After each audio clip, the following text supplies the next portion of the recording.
Good evening, everybody. Welcome to today's meeting of Policy and Resources. This is a public meeting, and members of the public and press are permitted to report on the proceedings. Reporting includes filming, photographing, making an audio recording, and providing commentary on proceedings. Please note this meeting is recorded and streamed live. These recordings are published on the relevant meeting page of the Council's website. By choosing to attend this public meeting, you are deemed to have given your consent to being filmed or recorded, and for any footage to be broadcast or published.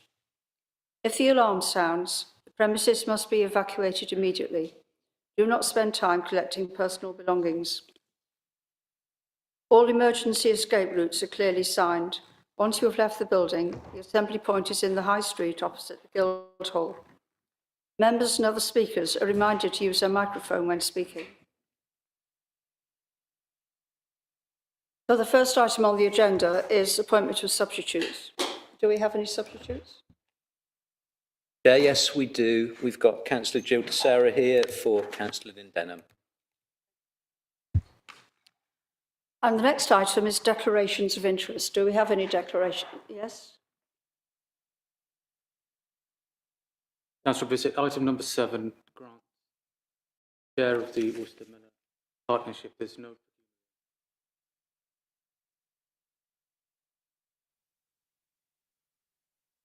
And now we have public representations. Are there any public representations? Okay. So now we move on to the minutes of the previous meeting, which you should all have before you. I'm just going to go through them page by page. So anything on page 1, page 2, page 3,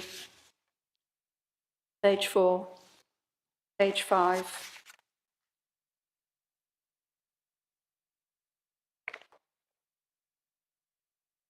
so I should now sign this copy. Chair, I think you might want to ask us to adopt them or agree them. Sorry? I think you may want to ask us to agree them. Oh, sorry.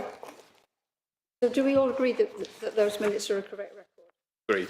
Thank you, Mark.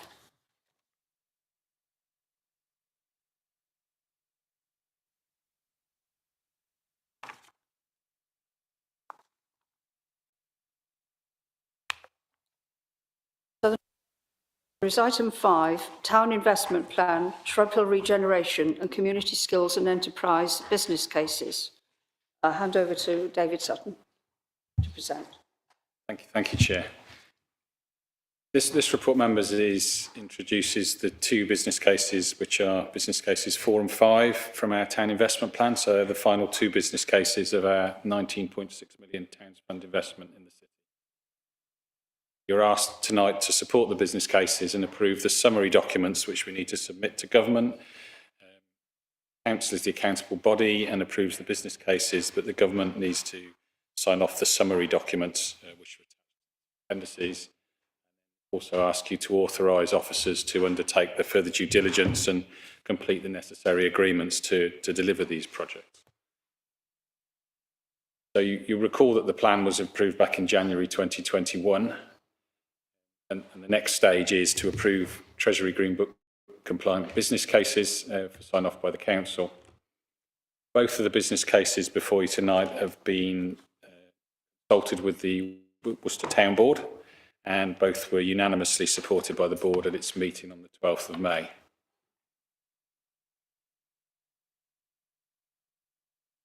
So if that's okay with you, Chair, what I will do is I'll talk to the first one, which is the Shrub Hill Regeneration, then I'll pause for questions and then.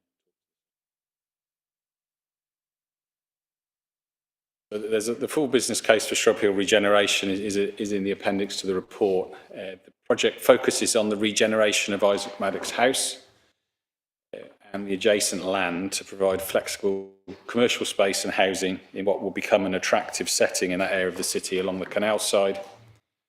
Also delivering a new and direct active travel route that will connect Shrub Hill and Shrub Hill Station through the site and down to St Martin's Quarter and into the city centre. We hope that this project will lead the way for further regeneration of the entire Shrub Hill Quarter as a thriving gateway to the city and the city centre between Shrub Hill Station and Currently, Isaac Maddox House and the surrounding yard is largely unoccupied. There's some light industrial use characterised by low rents and short leases. The project is proposing to refurbish Isaac Maddox House itself and then prepare the adjacent buildings for redevelopment, provide a quality mix of commercial and residential.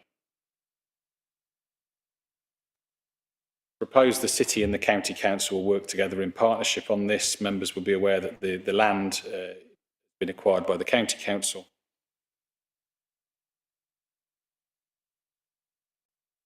Apologies, Chair. I should have declared an interest on this item as a county councillor and as the Cabinet Member for Economy and Development.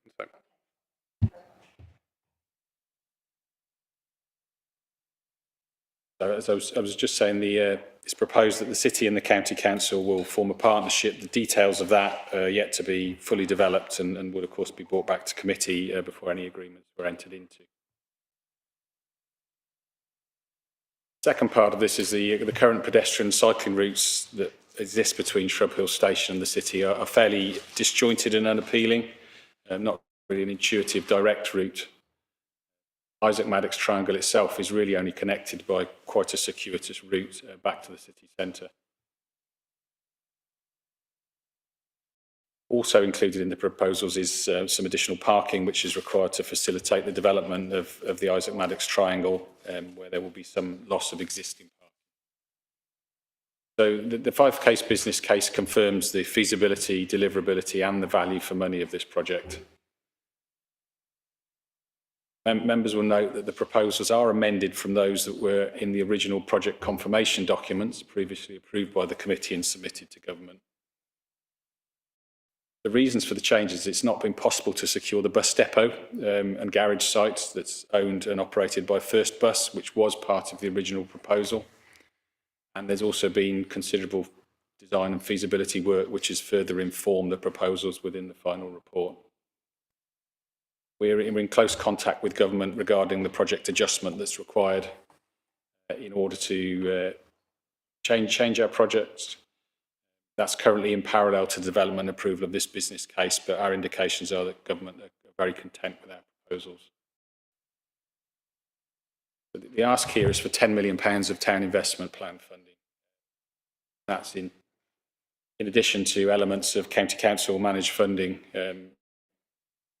noted within the report, which are the acquisition of Isaac Maddox. There's nearly £1 million in brownfield land remediation for Unit 6, which sits along the canal side, and also from the Getting Building Fund development of the wider Shrub Hill project that this forms. So the technical value for money assessment on this element project gives a benefit cost ratio of 1.7, net present social value of 7.6. Does provide excellent benefits. To note, there are non-quantified benefits that haven't been included in that calculation. They're listed at 3.11, around active travel, improved perception of Worcester by development of that site, additional employment, increased public safety and security through a site that will be more animated and more well used. So it'll be a safer and more welcoming area for people. That's an overview of the Shrub Hill project, Chair. I'm happy to. Thank you. Do we have any questions?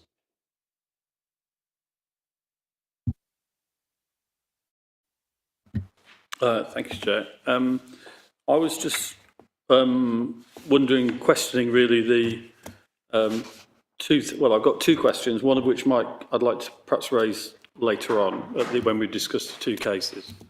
But in particular, I was referring to the organisation, the governance of the projects, because it looks to me as though the steering committee for the Shrub Hill Quarter, which apparently takes precedence, is very heavily run by the county council. There's a couple of two-headed monsters on there to start with, Mr. Hobbs and Councillor Bayliss. I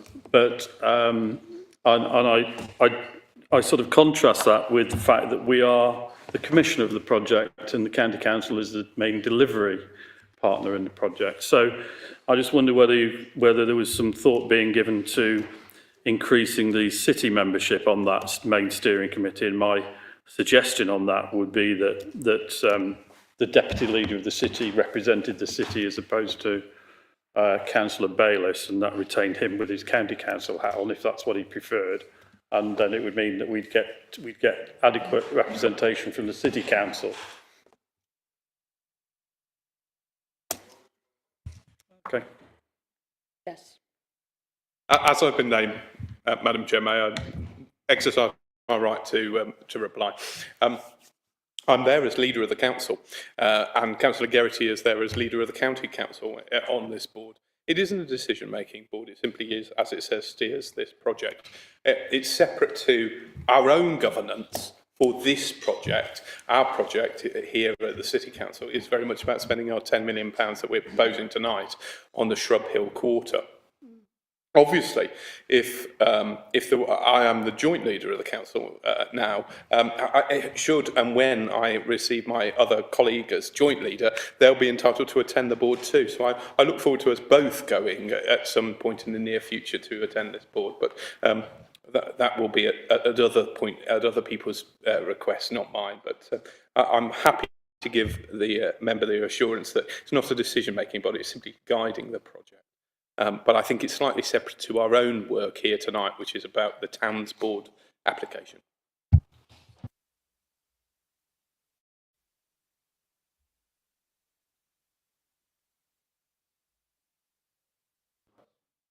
Okay. I just wonder, Mark, if considering that there may be times in the future when you might not be able to go, if there's a meeting when you're away, then you would send somebody else. And my understanding of that is that you would choose one of the leaders of the other parties. Yes, Chair. And tonight, as you will see, I've recommended to Council and to P&R Committee tonight that in terms of the Towns Board, that the leader of the Labour group is appointed to the Towns Board. There has been comments in the past about the representation. It's always been the leader and deputy leader of the council who attends that. It was myself and Councillor Gregson when we were in those two roles. And it was myself and Councillor Mitchell when he was in that role. And my recommendation tonight is that we offer and extend that option to Councillor Denham to join the Towns Board. And that's the proper governance arrangement for this money that we're debating tonight. The Towns Board guides the allocation of that money and the overview of that money. So my recommendation would be we would both be on that board in future. Thank you. Do we have any more questions on the Shrub Hill development? I have one then. I'm just wondering about the people who currently occupy the low cost, low rent accommodation for their businesses. Are we going to look after them, and will there be somewhere else for them to go?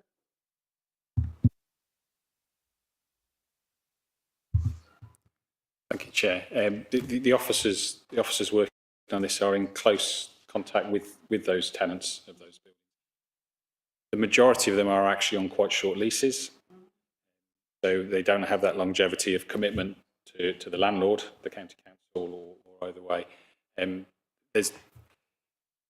There are no alternative premises as part of this project. However, I do know that officers are working closely with those businesses to help them as far as they possibly can to find alternatives if indeed they do need to move from the site. And one more question. With us being unable to get hold of the land where the bus depot is at the moment, is there still scope for that route to go straight through to the city centre? You know, the walking route from the... Yes, First Bus have actually indicated that they will release land, a portion of land for us to do that. So it has statutory powers, should those be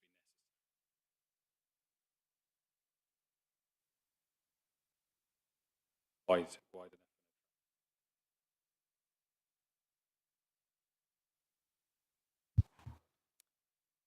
So if everybody's happy, we'll pass on to the next... sorry. Oh, sorry. Yes, Jabba. Thank you, Madam Chairman. Just a wider point, I suppose, around Robert Hill. We've had some of the littering and street drinking.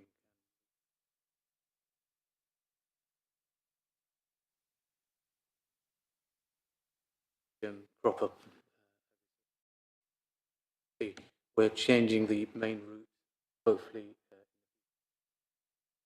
disembark from Shrub Hill, and those problems will still exist. Go out of sight, we hope, as part of this wider regeneration.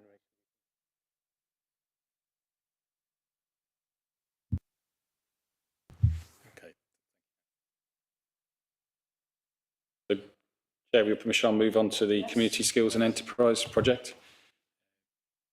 So this project is not at a single location. This is a project across the city. The project is intended to deliver capital improvements at a number of community centres across the city. It'll provide training facilities that can then be used to deliver training to local residents, particularly those in deprived communities and those with a history of, without a history of engagement with mainstream education.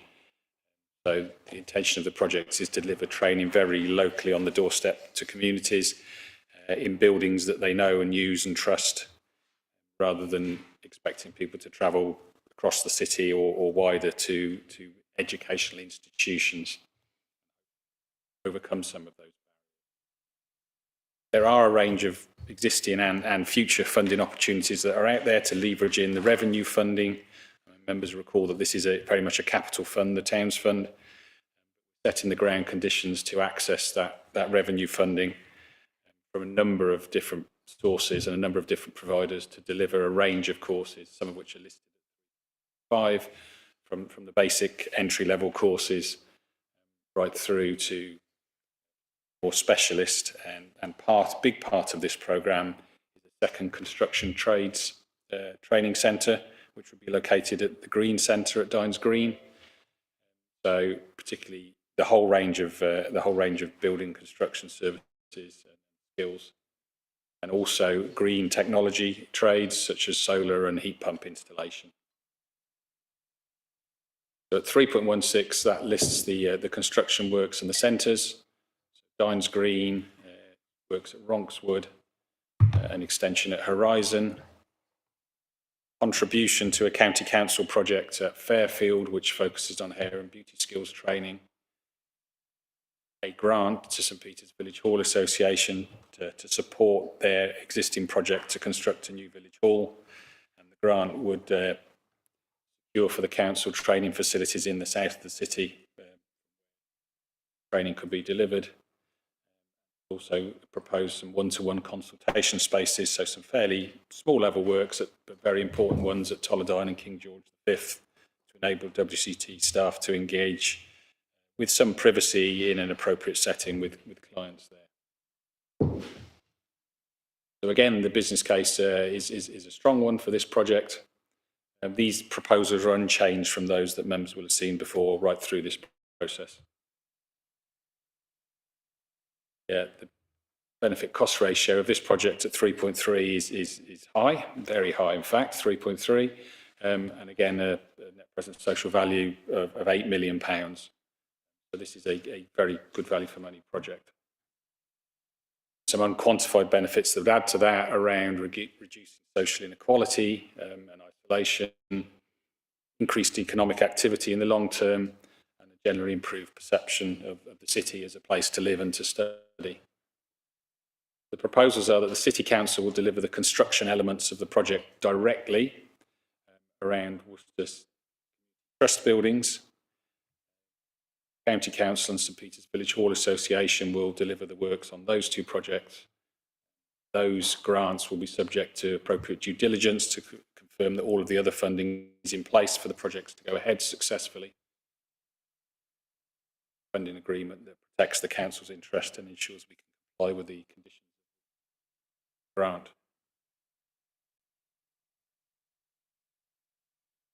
I just pause at that point and I'm happy to take questions. Mark first. Thank you very much, Chair. I just wanted to say that this is there's some really good things in the Towns Fund, but for me personally, this was the most exciting and important one of them, because I think this has the potential to make the greatest difference to us, meant the most lives. I think skills and training is incredibly important and transformative in people's journeys and in helping them gain work and keep work. And I'm really excited by this, and I wanted to say thank you to the officers, and I think they've done a great job, and look forward to seeing the outcome of this project. Thank you. Pat? Thank you, Chair. I don't often find myself in total agreement with Councillor Bayliss, but on this occasion I do. Excuse me a moment. I refer to the executive summary on page 8, starting on page 81. And one thing I have been is I spent 18 years as an educational professional working in the community and informal learning area. One thing I do know is how successful that can be, particularly due to the barriers that the people I was working with experienced. And they're referred to here. I don't think, no, I know that none of my students actually failed an exam. 8 years, the 10 years I was working for Worcestershire College of Technology, as it was then. And I do think really that's partly because of the enabling atmosphere in which that was able to happen. I think this will actually help to provide it. And yeah, informal learning curricula do really work. Adrian, did you? Yeah, I mean, I agree with both speakers, and I think that there is actually more to be gained in linking with the previous item as well, in terms of what can be delivered on the Shub Hill site, and as well as in terms of training enterprise. So maybe some of that will pan out slightly differently when it's brought to fruition. I think I've just got two questions really, and they're kind of financially based. One is, we're working with a number of different partners, City Council, WCT, St Peters, so on, Fairfield, Fairfield is the county council, isn't it, I think. What guarantees have we got that they will be able to, they will continue to house, support the training facilities that are put in place as part of this agreement? And the second one is, there's also somewhere still a funding gap of £75,000, as I understand it. And I wonder what more can be done about that, and what will end up being the City Council's direct financial commitment to this. Thank you, Chair. So to take the first question, all of our allocations under the Town Fund that are going to external organisations are subject to funding agreements which have terms and conditions in them which will require a longevity of the facility to be available, also deal with deliverables, so what our money will be spent on. So that will be built in. So those two particular those will both be required to maintain those facilities. The intention is that County Council will deliver at Fairfield, WCT will deliver from St Peters. If I move to the second part, we have identified that there's £75,000 funding yet to be secured. Officers are working on other external grants with WCT and are hopeful that that can be found. There's also within both projects there is a considerable element around risk and contingency. Construction inflation is a variable at the moment. As with all these projects, we've used quantity surveyors, we have cost estimates. When we go through the procurement stage, then we will get our actual prices, and we will know whether the contingencies are sufficient and whether there is a surplus. So it's £75,000 is a decent amount of money, but it's a relatively small amount within the context of this project. Adrian raised another point about whether there was any scope for two projects to be more linked. So presumably thinking that people who were in training could maybe get some work experience on the Shrub Hill project. Is that what you had in mind, Adrian? Yeah, yes, most certainly that will be the case. And going back to our first business case that we approved, which was for the Severn Centre for Health and Wellbeing, there was also discussions around how that would link in with the community skills, accessing people onto that education ladder, and hopefully when they get up to those higher level qualifications. But certainly we'll take that away and see how those projects can work together. James Stanley, would you like to go next? Chair, thank you. Really, I just wanted to say, I mean, the information that's provided at 315 and 316 is a clear example of what can be achieved with relatively small sums of funding. These are areas that have been, you know, I think we all have to admit, have needed some investment on this level for many, many years. The people, the residents who live in these areas, Ronkswood, Dines Green, my own area, you know, undoubtedly will benefit from this, you know, structured and focused investment. And I think it's hugely to be applauded. You know, I think we are here to improve lives, basically, and this is what this funding does. So, you know, I think that, you know, when we go back to what the government has put into this and what we secured through match funding, I think this is exactly what we're here to do. So I'd applaud it at every stage.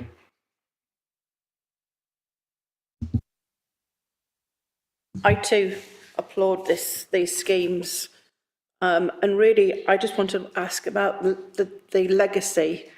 3.17 talks about the business case, includes 3-year funding of revenue costs and that sort of thing. But what about after that?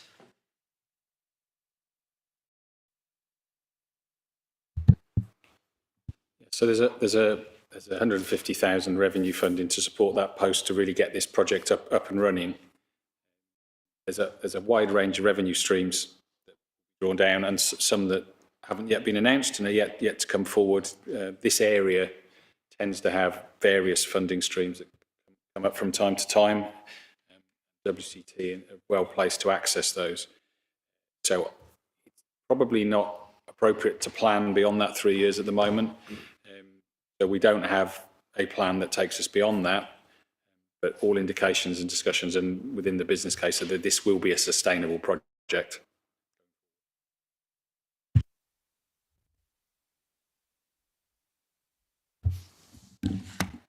Thank you, Chair. Like all my colleagues, I think this projects are to be applauded. Having worked firsthand with local youths in the COVID period, having them got through the building blocks courses and go on and find employment and vastly improved their life. They've realised the benefit and people are crying out. In terms of, mentioned report regarding the green renewable energy, way the sector is moving. Real opportunity here. We've got a number of high-profile businesses within the city. Bosch, for example, are moving to a hydrogen-based boiler system. We've got my own products who supply hydrogen are really interested in terms of how that develops in the local sector. I think there's the final missing jigsaw of this piece is tying in the local centres of excellence that we've got within the city and the county. Them getting their buy-in in terms of the final design and fit out of some of these centres, how they would like their employees or future trainees to be trained up in the system that they're currently working on. And that piece then finalises and makes it spectacular than it currently is in terms of then joining up that whole piece and adding that extra value that I think we need, and I think that's a real opportunity here of Worcester becoming a centre of excellence.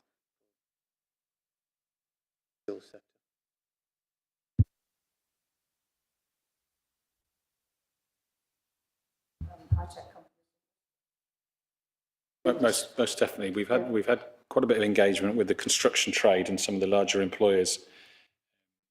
Questions around which skills would be best for us to deliver. Actually, all skills are very welcome at the moment. I think there's a big pressure on the building industry right now, but certainly something that we.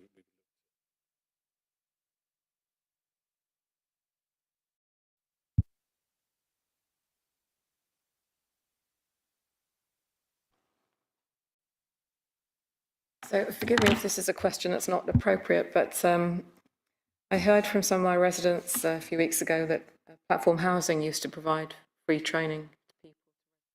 Still the case? Wondered if they did, or if there was any linkage between what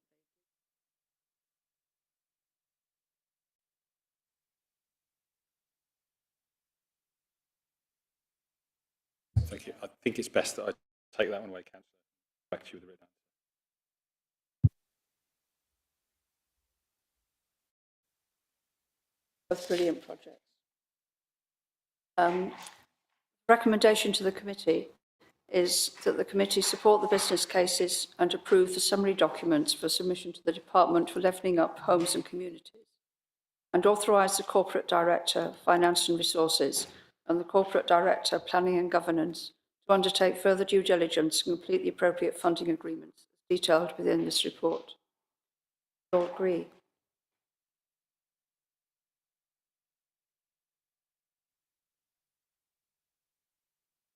Yeah. Chair, I did indicate earlier that I had a question sort of once we'd gone through those two cases, if you don't mind. Sorry. I just wondered if there was any consideration being given to a refreshment of the membership on the town board. I note the issue for in terms of council representation, but I wondered if any of the other members of the board ought to be refreshed or look at the wider community who could be involved with that.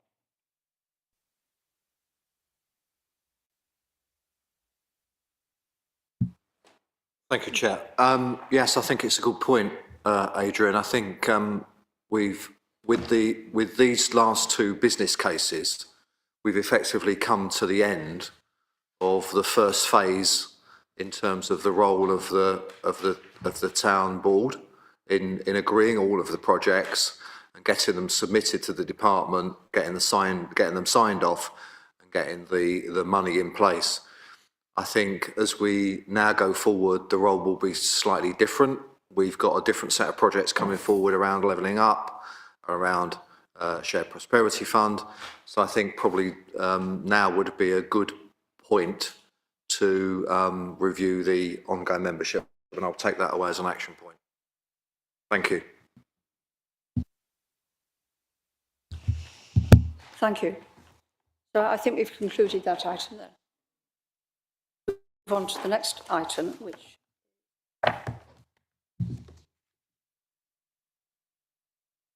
the discretionary council tax energy rebates scheme.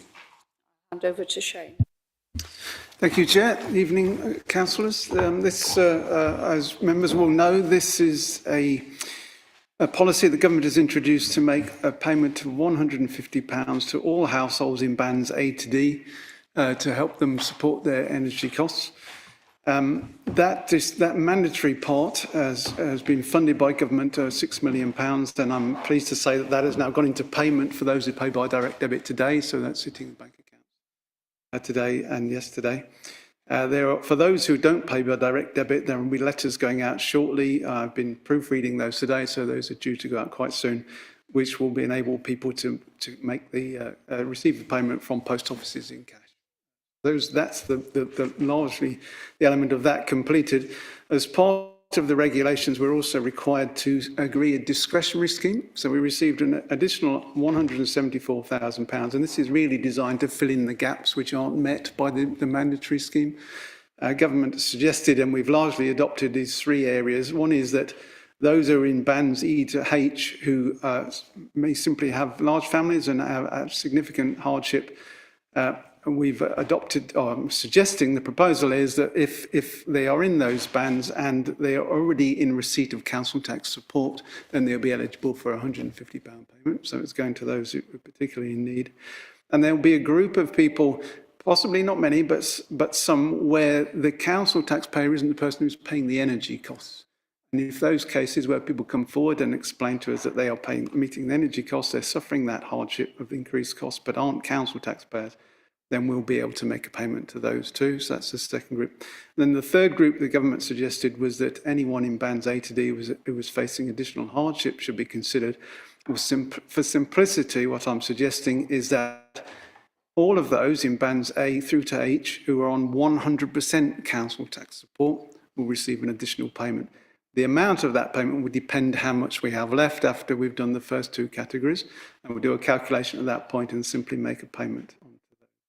The aim here is to minimise the amount of applications required and not to introduce any means testing where we can avoid that, keep it as nice and simple as possible. And that means we should defray all of this funding by the 30th of November. So that's the scheme that's proposed. I'm happy to take any questions or seek suggestions from members for any change.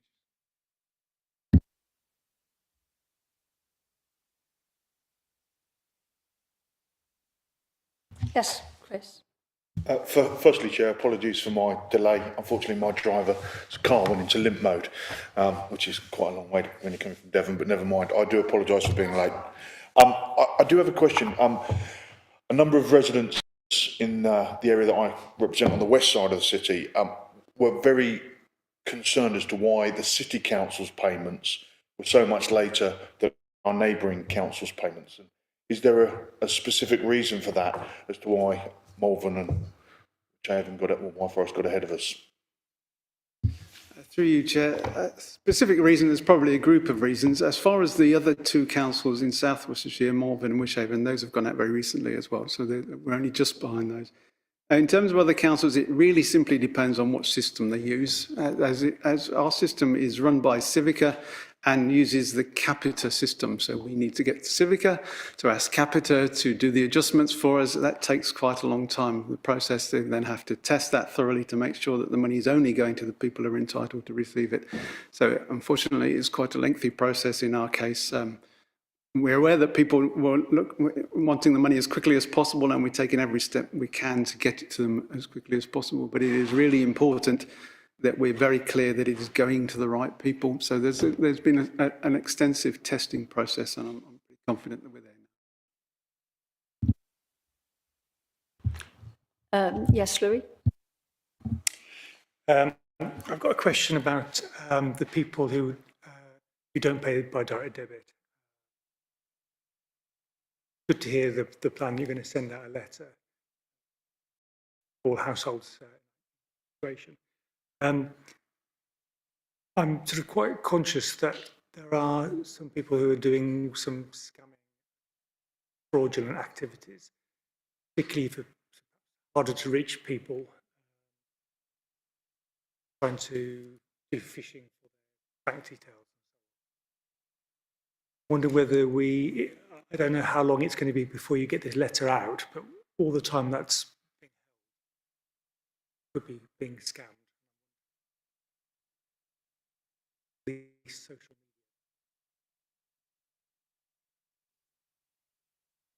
media. Alert people to this risk. Look out for the letter from the back to any of the emails.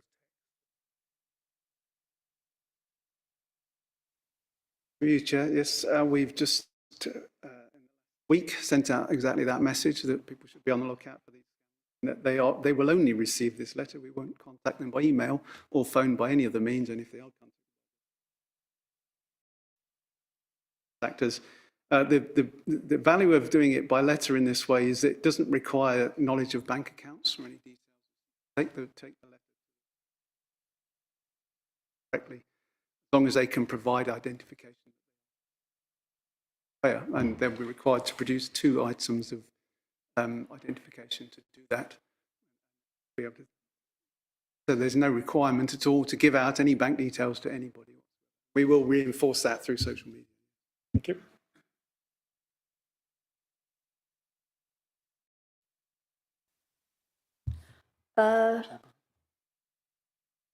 James. Chair, thank you. Just what I assume will be a very quick one.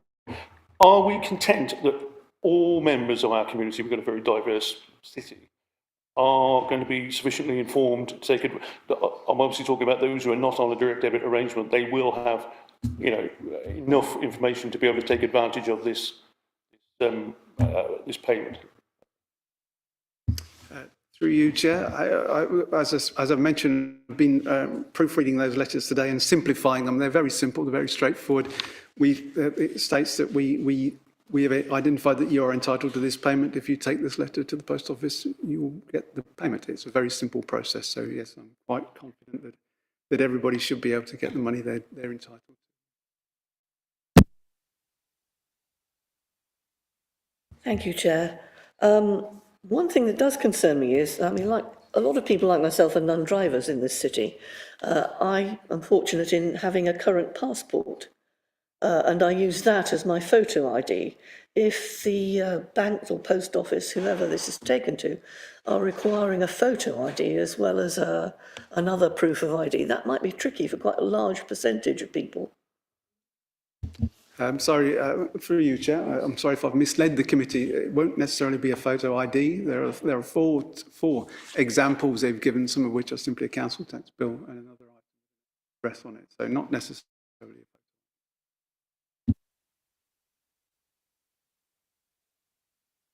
photo. Jackie. Yeah, just a point regarding abuse. Discretionary support reaches the actual. There are, you know, certain arrangements, like HMOs or that, or where, you know, tenants have entered into all bills are included, for example, that and the pay the council tax. In which case, how do we get through to those people and ensure that bills get the Through you, Chair. It's not this is where it becomes quite complicated to do. I mean, the principle that we're setting out is that if people can come forward to us with evidence that they are responsible for paying the energy bills, then we will look to make payment to them. It's a question of looking at each case on its merits and working it through and trying to make sure that we've got the facts right and making a decision in each case. A second recommendation I've asked for delegated responsibility to apply discretion in individual cases. So we can simply look at each case as it comes up, and if it looks to us that that's right, that they should receive payment, then.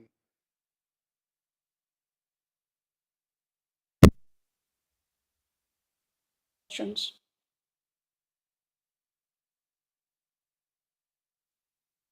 Recommendation then is that to approve the discretionary council tax energy rebate scheme and delegate to the Corporate Director of Finance and Resources authority to make minor technical amendments to the scheme and to apply discretion in individual cases as required. Are we all content with that?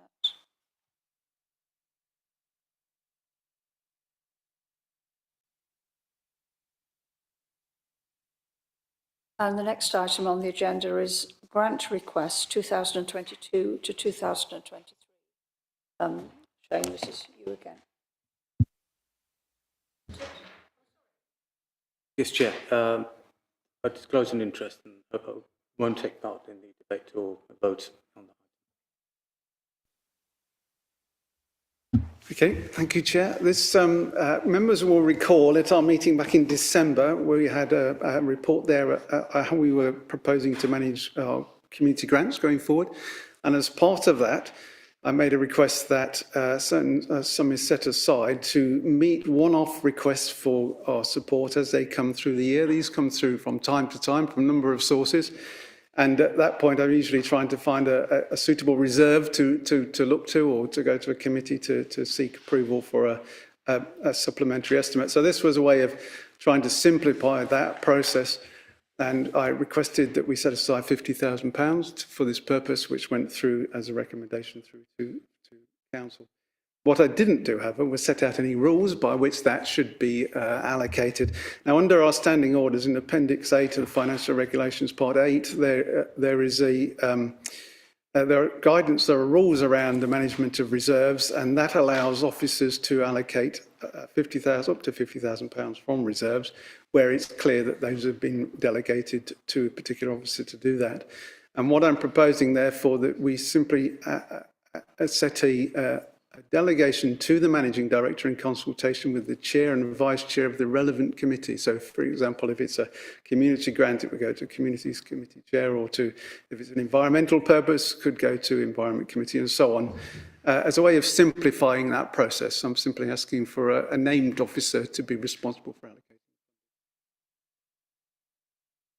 Now, in the meantime, we received 2 applications which didn't fit into the existing arrangements. So one of which was from Worcester Paint Festival, which was for £3,000, which was above what was then the limit for the small grants application of £2,000.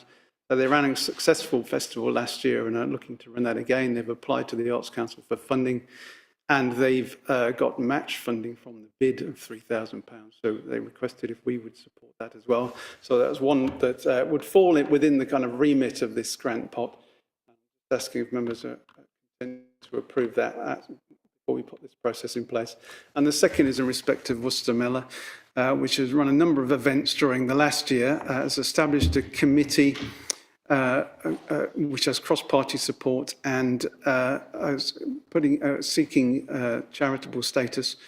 Those processes are in place at the moment and progressing. But in the meantime, the Worcester show is coming along, and the Mellor Festival is looking to support that and has asked for funding of £12,500 to match other elements of funding which they have received. So those 2 items, which were outside, obviously that's outside the limits of the small grants fund. If members agree those items in advance of the formal arrangements being put in place. I'm just thinking, shall we take these one at a time?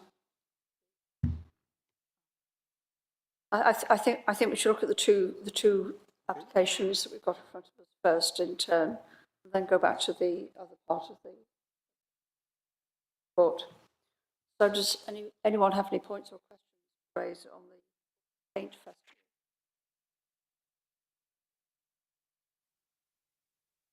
And does anybody have any comments or questions about Worcester Mellor?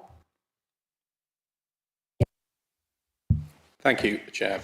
And I'm delighted that Councillor Riaz had decided not to participate in the debate and vote, because we all know that he's the chairman or the leading light of the Mellor, and that has, you know, it was a very successful pilot event last year.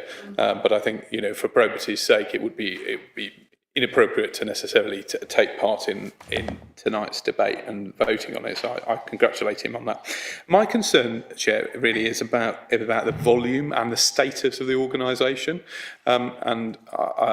I've checked on Companies House, I've checked on the Charity Commission, I've checked on the Community Interest Companies Register, and there is, I can't find at this point any reference to Worcester Mellor. Now, it may be, I think, Mr. Flynn in his introduction said that an application has been made for charitable status, which, you know, sometimes these things can take a long time, totally understandably.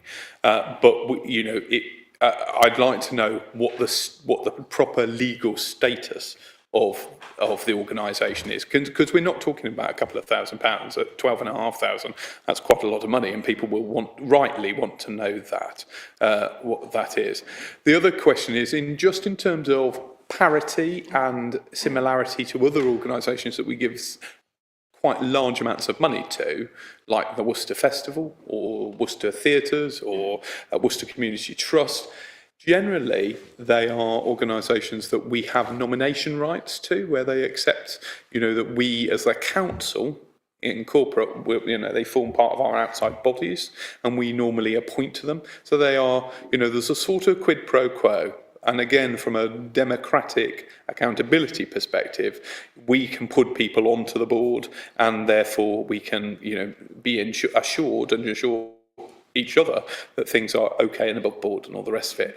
At this point, that hasn't been the case, and I recognise that we're talking about an organisation that's been embryonic thus far and has been sort of developing. It was part of, under the umbrella of Worcester Festivals at one point, and then I understand it's gone its separate way, and I wasn't sure whether it's part of the Bransford Trust or some other organisation now, or if it's a separate one. So it would be good to get some certainty on that.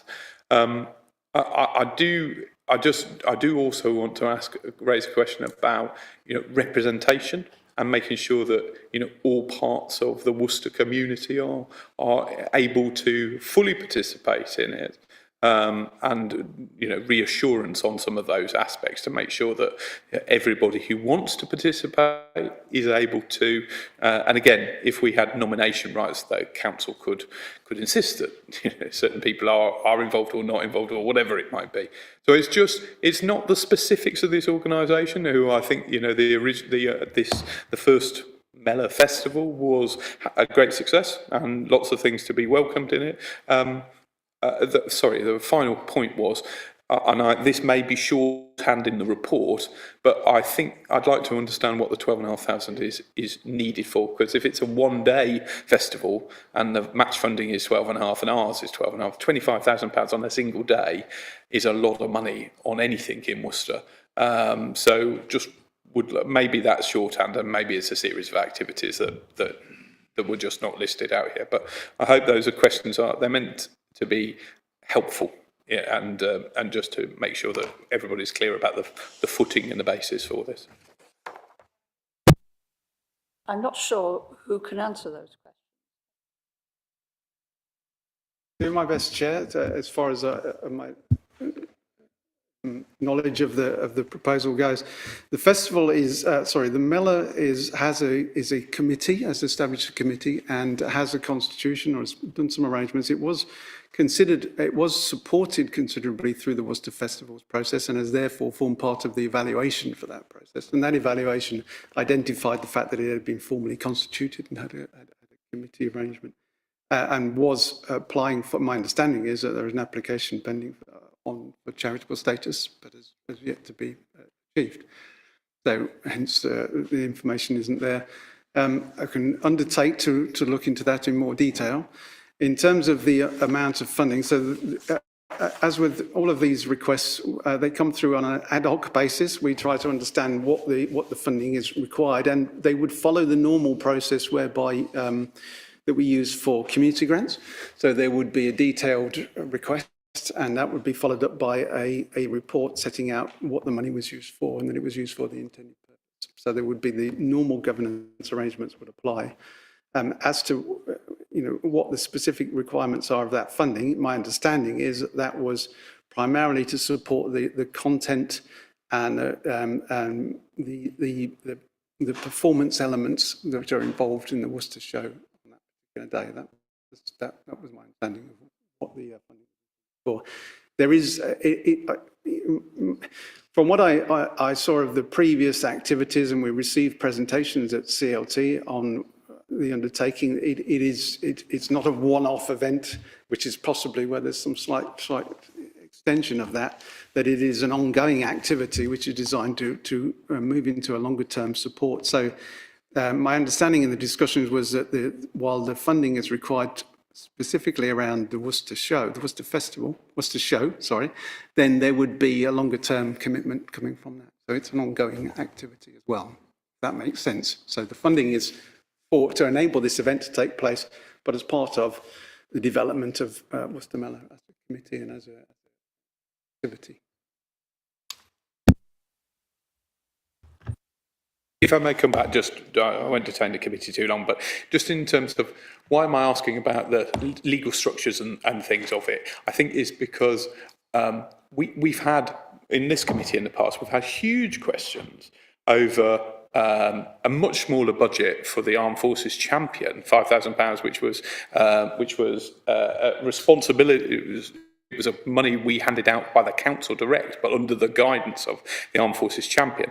12,500 is a lot more money, and we're giving it, potentially giving it to an organisation, as I said, that doesn't have any I'm sure there's nothing going wrong, but you don't have the guarantees that a charity, a community interest company, or a company have in the sense of legal duties upon those people. If it is simply at this point a committee, in the sense of publishing annual reports, the legal requirements to deliver those documents, those things when it's a relatively small thing and relatively small amounts of money, those things you can sort of put them to one side. But when it gets bigger, you need to have those so that anybody can, can go to the Charity Commission or whatever and get annual reports and check for themselves how much has been spent here, what activities, what outputs were achieved, those things. So I hope that we could get those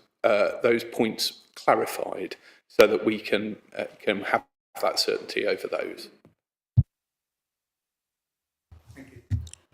Is anybody wanting to comment on this particular aspect? Yes. Okay. I'll ask Pat first. Thank you. I have experience of running mailers. I ran the first 2 women's mailers in this city, along with a partner from Worcestershire Racial Equality Council. They were pretty successful, I ran the women's side, Rec ran the other side. But we were properly constituted charities. My suggestion would be really that, obviously the matter of the charitable status can be clarified, but the other thing is the council itself, it's not beyond the wit of the council itself in partnership or in discussion with the Mellor organisation to clarify the governance arrangements. I don't see why we shouldn't just go ahead and do that.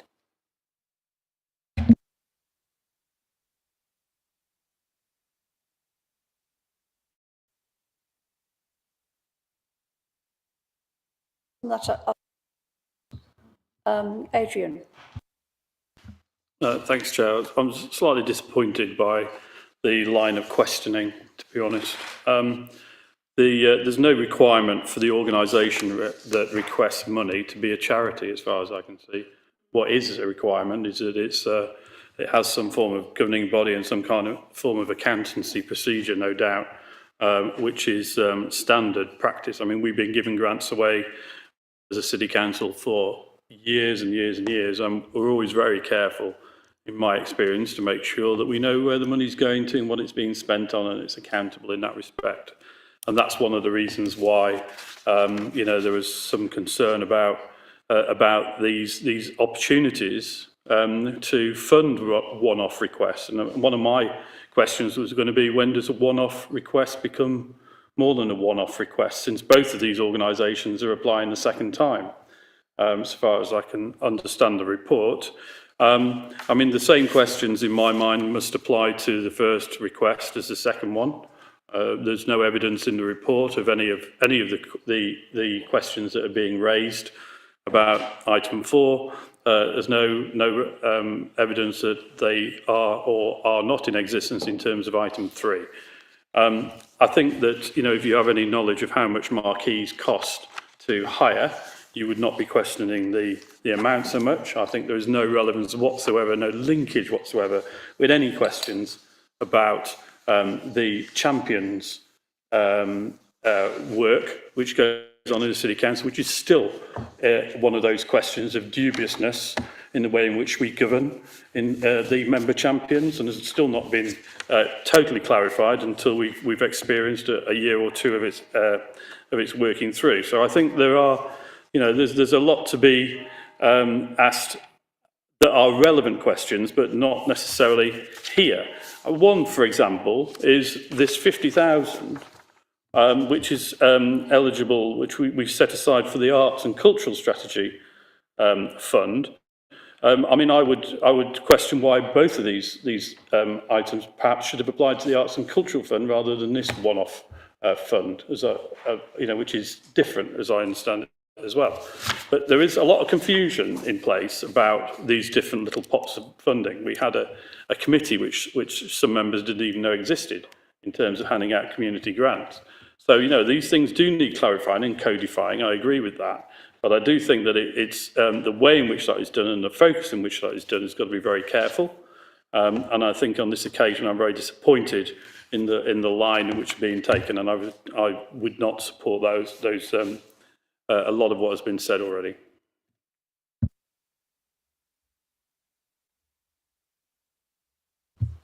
Can I ask you to answer the question about whether the grant request should, whether the money coming out of the money for arts and culture? Yes, through you, Chair. The objectives of those two different pots of money are slightly different. So the amount which was set aside for the arts and culture strategy was designed as an enabling budget, which would be a fund available. So, for example, there are things which we could undertake which needed to develop to a business case, or whether there were things which we could explore in more detail to see if they would be appropriate things for the council to adopt, in the same way that we have an enabling budget for the environmental strategy. So it's designed to work in that way. Whereas what this 50,000 miscellaneous grants pot was designed was simply to have a resource where, in the event that somebody came forward asking for a bit of funding to support an activity as a third party, then there would be a pot of funding which we could go to, rather than having to look at one of the existing reserves to bring forward some funding. So there were different objectives. As the arts and culture strategy is due to be presented at the next PED meeting, and that would then clarify and make it clearer as to what the purpose of that enabling fund is designed to be and how that differentiates from this particular one. Does that make it clear, Adrian? Yeah.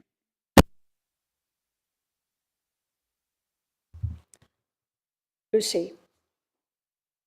Just for clarification, could not these sort of grant applications, can we be actually, a form can perhaps be set aside so that each application, we can at least see some background information than slightly piecemeal, so that some format can be arranged for this sort of thing, so that if it's in committee, then fine, but also piecemeal like this, so that we can have some sort of form or something, so that it can be. So, I think that's yes. I think that's necessary.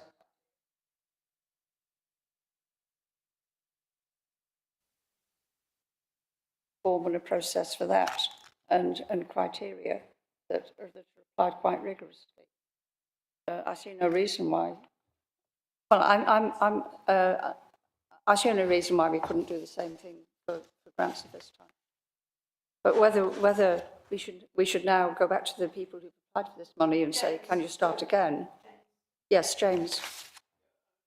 Chair, thank you. I mean, you and I both sit on the panel that you refer to. Yes. And the reason that that panel came into existence was because some members felt, I think quite rightly, at the time we went through a task and finish group, then the panel was established, that there wasn't sufficient rigour in the system.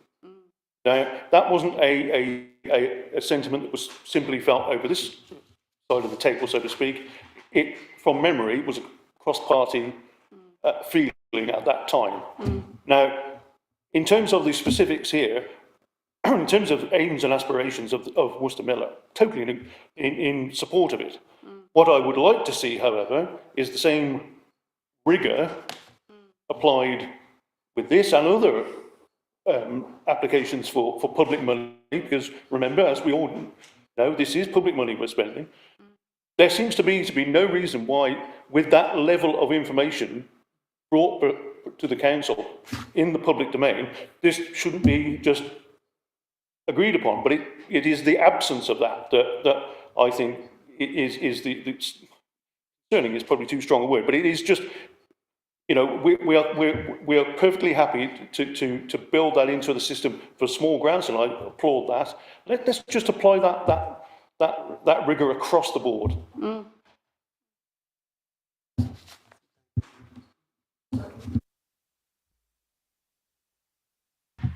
Thank you, through you, Chair. Can I know Louis wishes to come in, but just to respond to a couple of points that Councillor Stanley has made.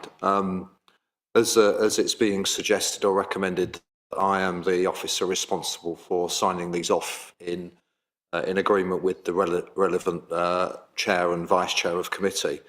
I just want to assure you that if anybody was to make a submission or application for funding, before I would present it to you with my recommendation for agreement, I would make sure that it met various criteria. So in other words, we did understand what we were getting for the money. We did understand what the outputs or outcomes or impact might be. We did understand if there was match funding. We did understand if there was an ongoing sustainability issue here, and the organisation was expecting future contributions. So I think I may say that amongst the officers, we have enough experience to understand what we would be looking for in a good application. And if the application was in any way deficient, we wouldn't be putting it in front of members for agreement. So I think you can be reassured that we will do that. In terms of the formal grants application, I think, if I'm blunt, I think we have attempted to introduce a level of rigour in the process, but in doing so, we have applied certain requirements that have actually made it quite difficult for some organisations to gain access to funding. So some of you may recall that we used to give funding to Worcester Arts Council, and we still do now. But we had applied such a rigorous process that the unintended consequence was that we made it very difficult for that organisation to get access to a relatively small amount of money that was then redistributed amongst the community arts organisations and was very, very worthwhile. So all I would say is we just need to be careful about the level of rigour that we apply in case we create a systemic approach which excludes certain organisations from applying, because not everybody has the capacity and capability to fill out some of our more complex application forms that we tend to like to design on occasion, if I can put it that way. So be reassured that we will look at these applications for this larger sum, this larger pot of money. And if anything looks like it doesn't pass muster, I won't be bringing it to chairs or vice chairs with their request to agree. Thank you.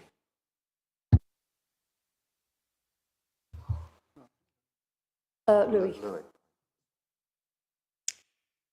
I don't know all the ins and outs of the matter.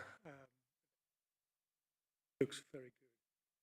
One of the problems we've got in this particular case is that I wonder whether it wasn't for the fact that Jabba was the one heading through without much concerned about that, and I think it's also potentially quite frustrating for Jabba.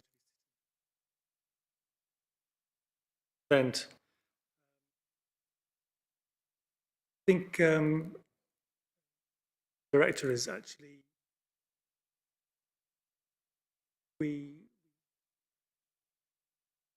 monitoring. They are comfortable with this, seeing this.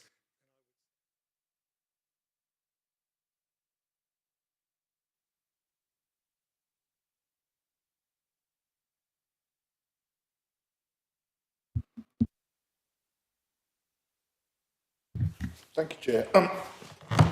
Noting Managing Director's comments, but we're not, that's a stage further. We're being asked to approve this money tonight. And I don't mind approving stuff, but I do like to know some detail. And the marquee has already been funded, according to what this is telling me, because they've got a grant for the marquee. So the price of the marquee has got nothing to do with it. So I don't know why that was brought up.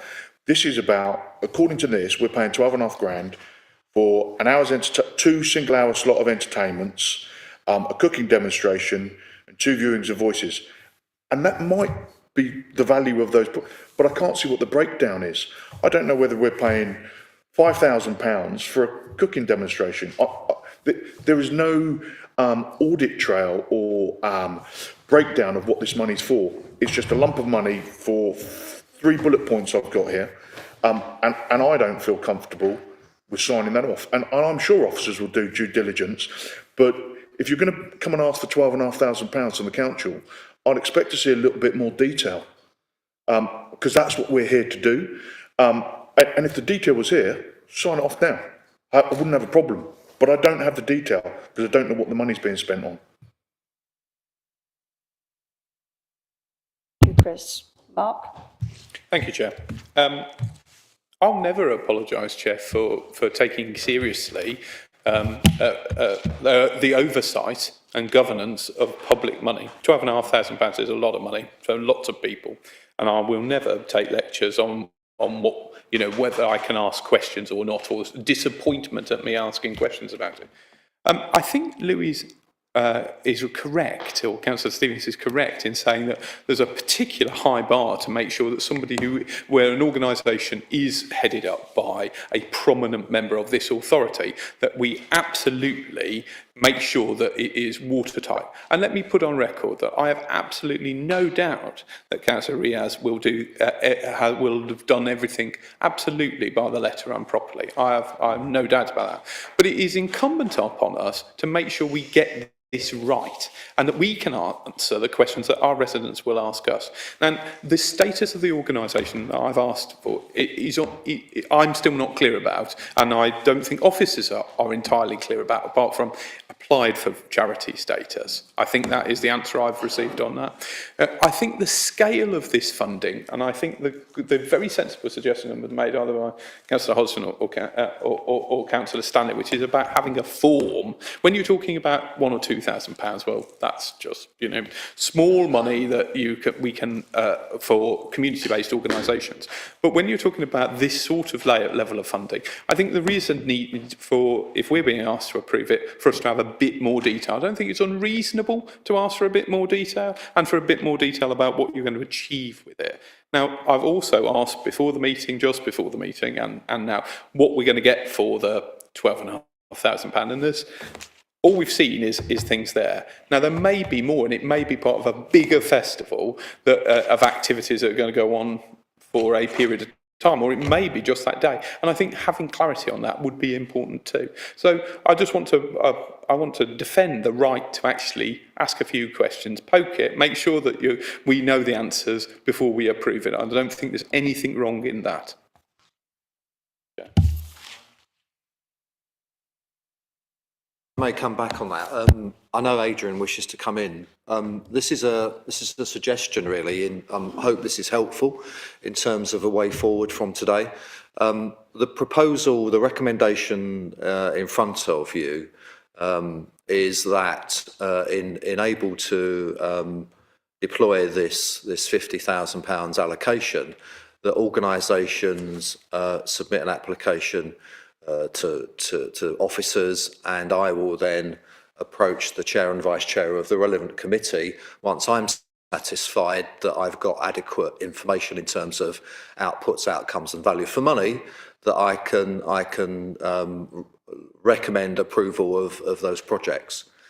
So my suggestion is that we apply that approach as of now to these 2 projects. So both the Paint Festival and Mela, I think it would be relatively straightforward, I would hope, that in a couple of days I can meet with those organisations, get that information in front of me. If we think it passes the tests that we apply, then I will then bring it to the chair and vice chair of this committee in accordance with the procedures that we are being asked to approve. That would be my suggestion as a way forward from today with these two particular applications, and then going forward continue with that same approach. Thank you. Adrian? Well, I was going to question, Chair, whether we look at the detail of how much each act on the Swan Theatre stage costs, and whether we get about value for money from that act, or we ought to be getting a different act, or whether Three Choirs Festival, we choose what goes into their music programme and how much it costs, and how much entertainment you get for each of those things, because I don't believe we do that. I'm very comfortable with David's suggestion and think that's a good way forward, and in principle I assume that is the way in which we apply to all our grants, however small or large they are. Well, I think it's a very good idea as well, and I was going to propose something similar, at least from here on. I wasn't quite sure what we were going to do about these two particular applications, because I'm not sure how urgent it is that they get an answer. But if you're content that you can get this sorted quickly, then I recommend that that's what we do. Does it? Yes? Yes, Pan? Thank you. I can see nods around the table, and I'm certainly in agreement with that. I think possibly the confusion has arisen because we don't ourselves have particularly user-friendly formats for our requirements, and I think we need to look at ourselves and get the governance straight and make it simpler and user-friendly for these smaller organisations to do this kind of work. So can we get that straight? So it's easy to do. So is everyone content to close this item now on the understanding that David will find the necessary information from these two organisations? Yes? Okay, so we still need to go back to item 1.1, which is delegate responsibility for allocations from this miscellaneous grants reserve to the Managing Director, with the chair and vice chairs of the relevant committee. Is everybody happy to do that? Okay. Thank you very much. So the next item on the agenda is the Corporate Risk Management Report for Quarter 4, 2021 to 2022. Shane again. Thank you, Chair. Yes, this is our regular risk management update, just to advise members where we are in looking at our overall risks. We're in the process of revising the corporate risk register, but as the final part of the 21 register, it is as it stands. There are a couple of items which are red at the moment. Local government funding continues to be in red while we wait to hear what the government plans to do around its fair funding review that remains. ICT security continues to be an area of concern, and there's a detailed set of activities in place to try and resolve those issues and make sure that we are as secure as possible, but while we're going through that process. And we've also raised the risk level in terms of the development plan, as we know that we are in a position where the timetable is difficult to meet, so we need to put actions in place to address that. So that one has been turned into a red risk for the time being. Otherwise, our fairly consistent where we have been to date. Thank you. If there's any questions, I'm happy to take those. Yes, Chris. Thank you, Chair. Particularly the development plan. We only recently had our planning training, and when you don't have a development plan, you can only give weight to it depending on how far it is down its level. So if it's 3 years away, you can put, it has very little material condition weight when you're coming to a planning decision.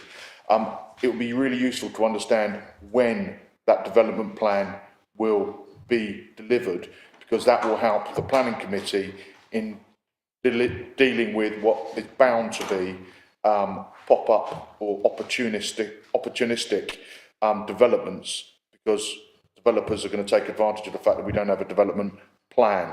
So understanding when it is going to be delivered is important for the planning committee, and at the moment I don't see that on there. Sean.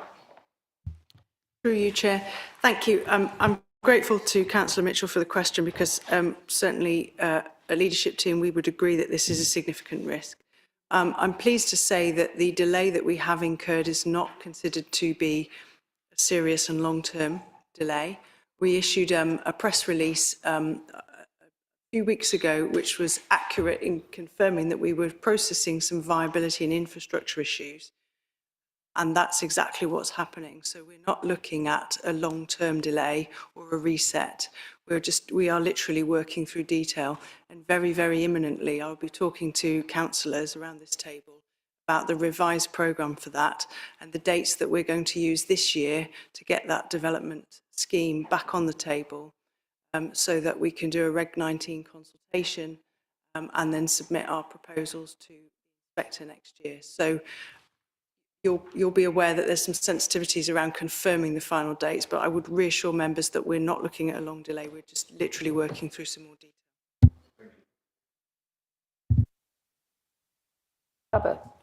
Yeah, Chair, for the sake of clarity on Councillor Mitchell, you're referring to the South Worcestershire, which we 50 BC.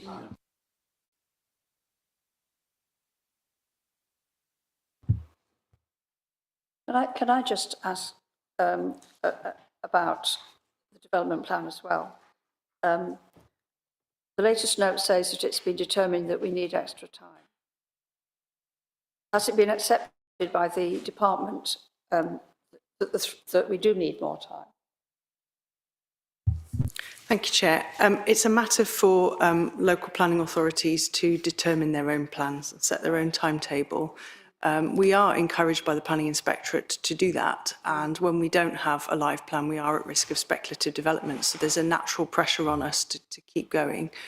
What happens is when we have a plan which we've put through our democratic processes and through public consultation, we then submit that plan to the Planning Inspectorate.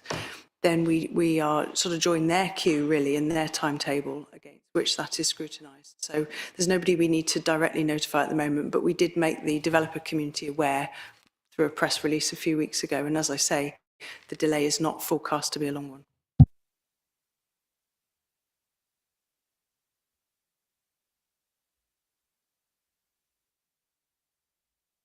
So, in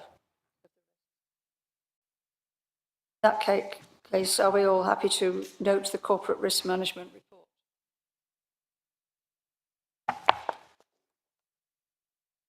The next item on the agenda is the Q4 financial monitoring report. Good, Mark.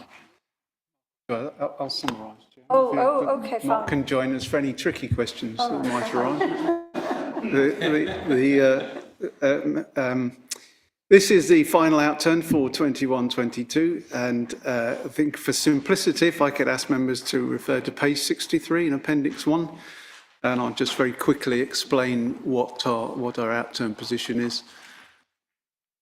It should be page 63 in your agenda papers, hopefully, Appendix 1. Yeah. So at the bottom left-hand corner, right at the bottom of the page where it says year-end actual surplus deficit, that shows a surplus of £27,000. So we've managed to come in a surplus, which isn't necessarily where we've been tracking through the course of the year. I'll explain the reasons for that. Yes, if members note, the first item in bold down the page is surplus deficit on activities. So that is actually closer to what we've been tracking against our budgets. And as you can see, that is a deficit of £752,000. Now, much of that is driven by the three items right at the top of the paper there, the housing benefit subsidy, which is best part of £500,000. And this is where, because the cost of the amount of subsidy we can claim back from government against the housing benefit that we pay out is reducing, because the limits of what we can claim are reducing, but also the amount of rent is going up. And normally in the past, that is often masked by recovery of overpaid benefits, but in this case, it hasn't been. So we're posting a deficit there of £500,000. A leisure services management fee is £117,000 below what we're expected to receive. That was partly to do with the legacy of COVID in the first quarter, but so it's improved a lot during the course of the year. And the 75% compensation which we got in Q1 will cover most of the difference. So in fact, we've ended up with a pretty good place as far as leisure services is concerned. And bereavement services income is somewhat lower than would have been anticipated. And there are various reasons why that is the case. which we're going to explore in more detail elsewhere. But in overall terms, as I say, taking into account all those various smaller items of adjustment, we finished the year about £752,000 in deficit. But we also received a considerable amount of in-year income, i.e. income we weren't expecting at the beginning of the year and therefore didn't budget for. Some of that is to do with business rates income, so we did better against that than anticipated. We've had quite a bit of extra grant for extra costs, including new burdens, money which a lot of which came in the last quarter of the year. And we've had that compensation for lost income, which I've mentioned, which in the end amounted to 347,000. The next one down, Flexible Housing Services Grant. Well, we receive grant every year, and some of it we put aside for future years, some of it we spend in year. Well, in this case, we've transferred that in year because there was a requirement for it to be spent. So that's brought in £251,000, otherwise hadn't been allowed for. And then the final one in terms of the libraries, members will recall that we made a commitment a couple of years ago to pay £160,000 a year to support two libraries in the city. In 2021, the county advised that they didn't need that, and we've had the same advice towards the end of this financial year too. So we're posting extra £320,000 in income.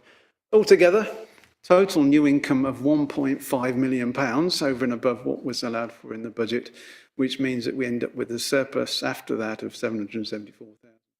Now, we had anticipated a transfer of £747,000 from reserves at the beginning of the year.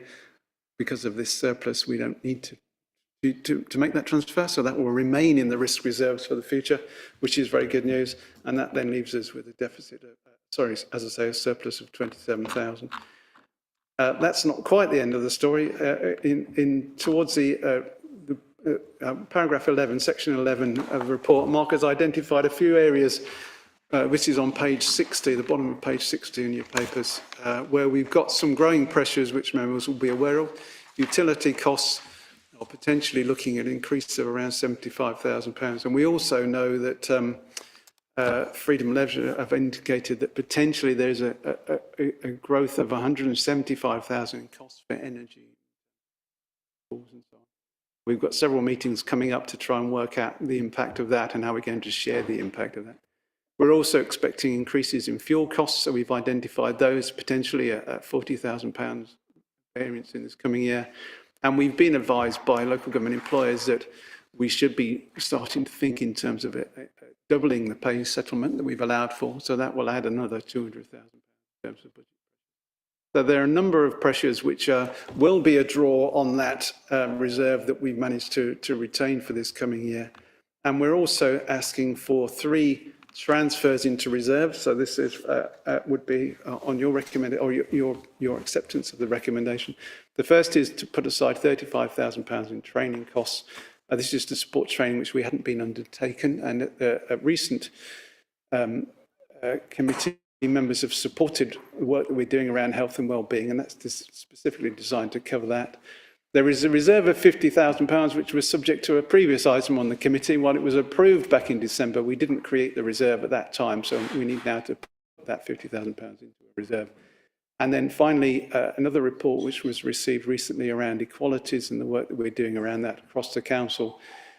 We need to create a reserve to support a post to deliver against the equality strategy that members approved at a recent meeting. So those reserves need to be put aside as well. If we do that, then the outturn in effect will end up as a budget deficit of 158,000, which will be funded by a transfer from the business reserve.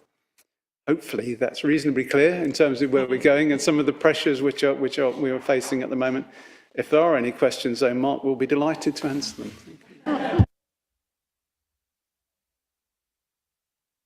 Thank you, Chair. As Shane quite rightly pointed out, the 3 big cost drivers, housing benefit, leisure services and bereavement services, we're putting housing benefit aside because I think there's little we can do about that. It would be really useful to know, and I don't expect to see it here as the so what plan, but what is the plan around leisure services, or when are we going to hear what the plan around leisure services management fee and bereavement services income is to ensure that we reverse the deficits, whether it's marketing or whatever we're going to do to increase membership or increase or minimise the loss of income at the bereavement services. The third question, well, that's one question, sorry. And my second question is around vehicle maintenance and repairs. And I'm concerned when we say increased incidents and cost of repairs on older vehicles. We spent millions of pounds in the last few years on new vehicles. So when we say older vehicles, what are these older vehicles that are requiring more maintenance and repairs?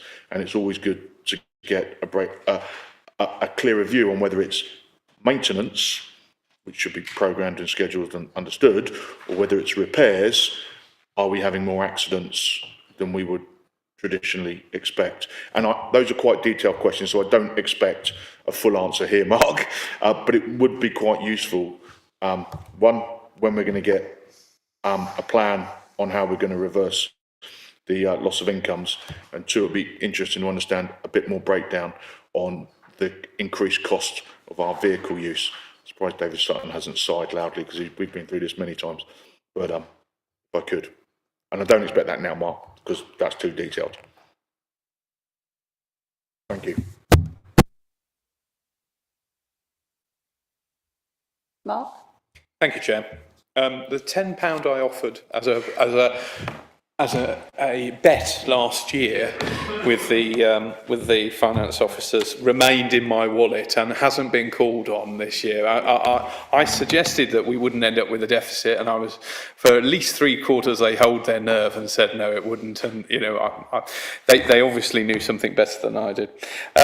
But I want to congratulate the team on actually delivering a small surplus, but a lot better, about £500,000 better than we thought we would be in, and that obviously means this council is viable for probably another year on the basis of that alone. So that's good news. I do want to talk about our reserves position, though, and if officers want to come back to me on this in terms of how our reserves position has changed over the last, say, 5 years. I think, from reading it, our reserves continue to rise overall, when you look at committed and uncommitted reserves. But if they could provide me with the picture on that, that would be great, so that we could see what really is in the cocoa tins in one place. That would be useful. Thank you, Chair. Is that something that you will also have to come back later? I'm happy to provide that, Chair.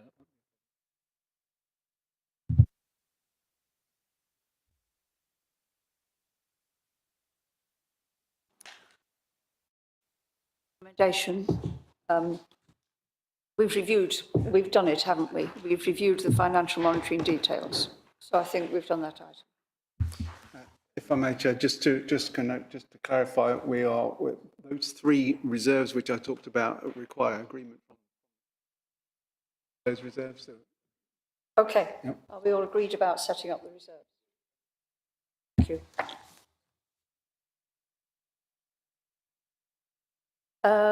Next item on the agenda is item 10, Treasury Management Annual Report.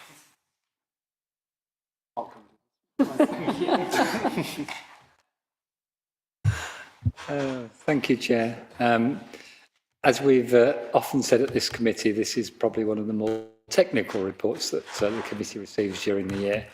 I'm pleased to report that the Council's finances remain in good shape, and that all the Treasury requirements that SIPFA stipulate have been complied with. Given the complexity and length of the report, I won't bother you with the detail, but I'm happy to take any questions on it if members have any.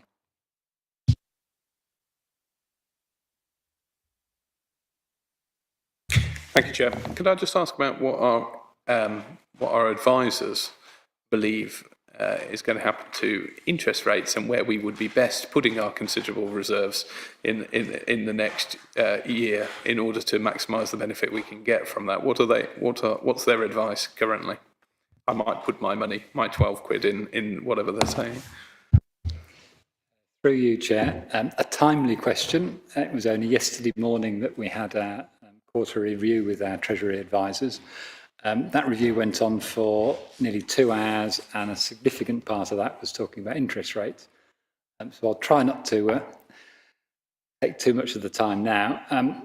I think their view was quite interesting in that the market's expectation is that rates will continue to rise, probably for the next 2 Bank of England meetings.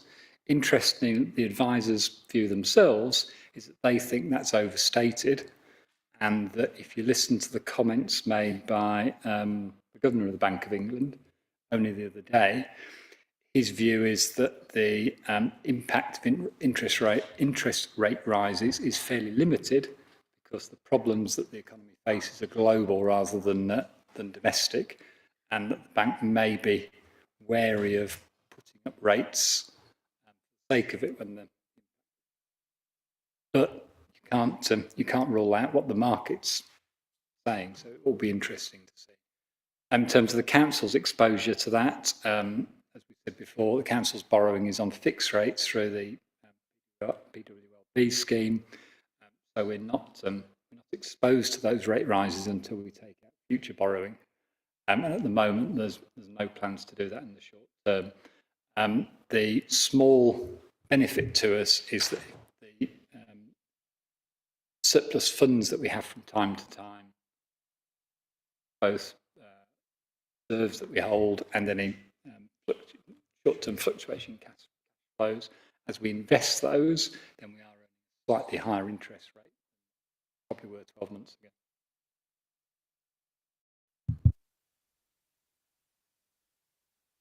More questions on? So are we happy to note the details included within the report? Okay.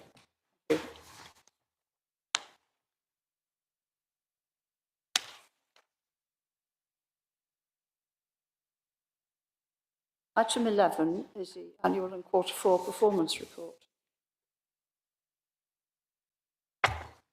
Thank you, Chair. This is the regular report again, this final one for this current year. There are detailed comments against each of the indicators, so I'm not proposing to go through them in detail, just to end on a positive note. Through the year, we've been trying to get the housing benefit processing down below the target, and we've succeeded in doing that, and the council tax support, even though just above the target, is on a downward trajectory. So against those, but any comments or questions on the other items, I'll be happy to field those. Thank you.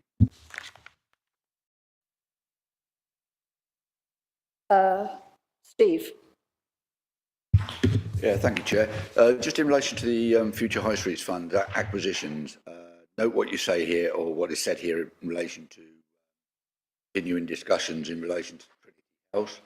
Are you able to take it any further at all? Is there any movement on this one way or the other, or what a likely outcome might be?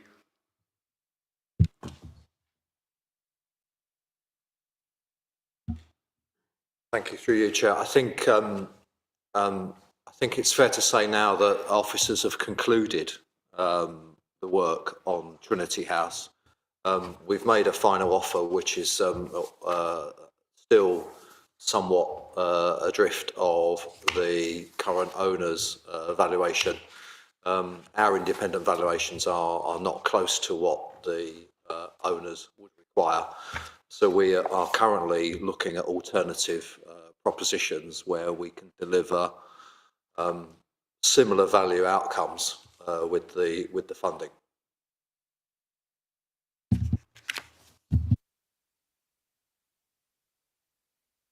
I note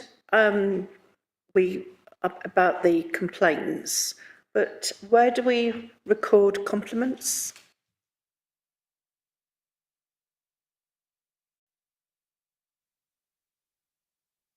Through you, Chair. We have a process for identifying those as they brought through into the system, but we don't present them as a report.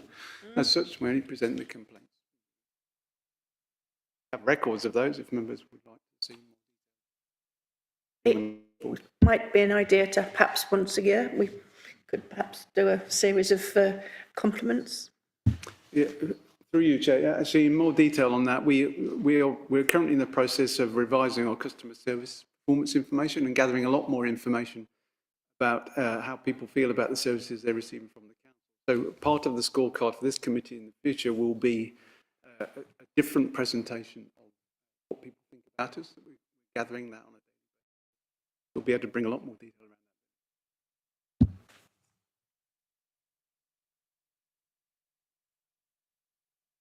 I'd like to ask for a bit more information about the city centre transport plan. A little update on where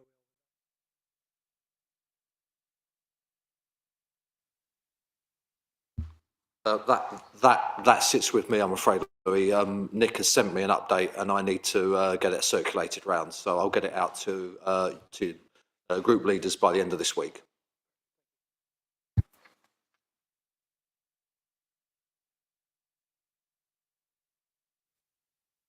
Yeah, through you, Chair. Just in terms of voluntary leavers rate, having a problem.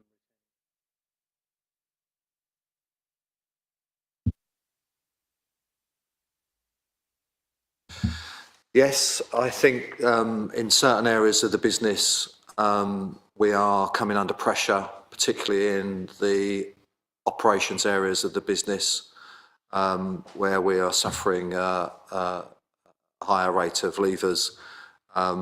We've been monitoring in particular the position with regard to our HGV drivers.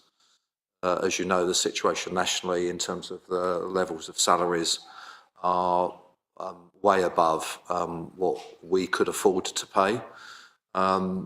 Whilst we might offer better terms and conditions in some aspects, we can't compete on salaries. We have, at leadership team, discussed a wider review of salaries and we are looking at what we might want to do over the next few months to try to address some of those issues. Just to follow up on that then, in noticeable service delivery.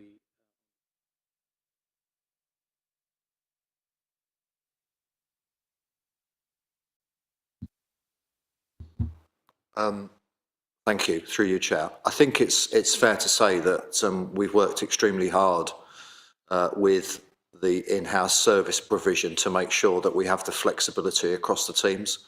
So, for example, if we are short of drivers, we have a number of other staff across the operations teams that are qualified drivers, whether that's supervisors, whether that's staff in other areas in terms of street scene, for example. So we've not suffered any serious issues around frontline services delivery. For the whole of the pandemic, I'm pleased to say, we've been able to maintain frontline services. But that has been, of course, due to the fact that we do have an inherent flexibility within the workforce. But it is a challenge that we recognise.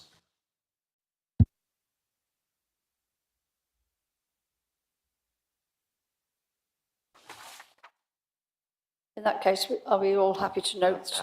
Oh, sorry, Pat. Sorry, Pat. Sorry, it was just, I was looking at the stakeholder management strategy and I think it seems to be a bit stalled, although there are some useful ideas here. And I've often wondered really why we don't look for, we talk about buy-in from stakeholders, but what we really mean usually is that we're using public money, but we're asking them to support us in various ways, but not to actually pay money into any projects.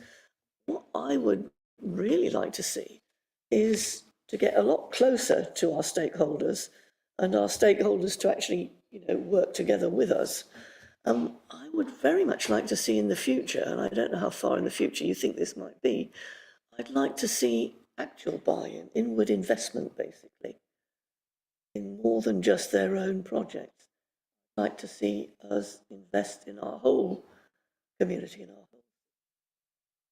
It seems to me that there are opportunities there that we haven't actually tapped. Thank you. Through you, Chair, I can but agree, yes. And part of what, I don't think the project has quite stalled. I think that we had to rethink the way that we're approaching stakeholders during the past couple of years. And obviously, COVID has slowed things down to some extent. But what we're trying to do there is to approach this in a slightly different way and talk about the ways in which we interact people through a wider engagement strategy and a consultation process. So and we're looking at a number of pillars which support that, one of which will be around how do we look at sponsorships, how do we look at ways in which we can get into partnership arrangements and use the limited resources that we have, as well as some of these major capital programme resources we're bringing in to unpick and unlock investment from others as well. So we entirely agree with that, and that will form part of the revised approach to the income generation strategy. We get going, through the new cycle of committees. Yeah, we'll certainly bring that forward, definitely. Thanks, because I really feel as if we need to use our own limited resources to leverage stuff much more effectively. Any more questions or comments?